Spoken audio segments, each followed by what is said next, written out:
จุดเริ่มต้นของผังงานเตรียมอุปกรณ์ครัวมีด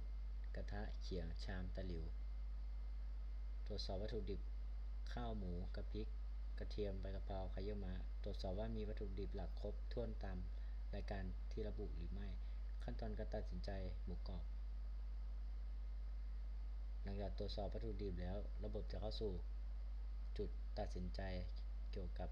แหล่งที่มาของหมูกรอบมีหมูกรอบสำเร็จหรือไม่จุดตัดสินใจว่ามีหมูกรอบที่ทำสำเร็จหรือซื้อมาแล้ว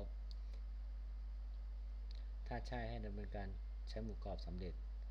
ถ้าไม่ต้องดำเนินการทำหมูกรอบเองการเตรียมส่วนผักและการตัดสินใจทอดกะเพราหลังจากเตรียมหมู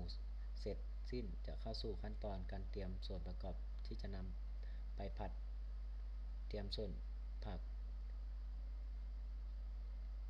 และเตรียมหั่นส่วนผสมอื่นๆที่ใช้ในการผัดทั้งหมด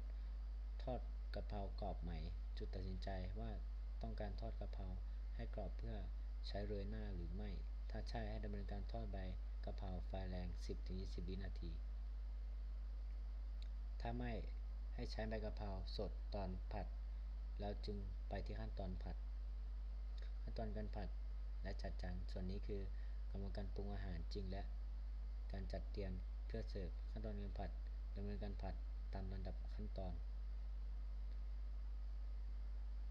จัดจานจัดวางอาหารให้พร้อมเสิร์ฟตักข้าววางใส่จานวางหมูกรอบบวกไข่เยี่ยวม้าโรยกะเพรากรอบจุดสิ้นสุดการทำงานเอ็น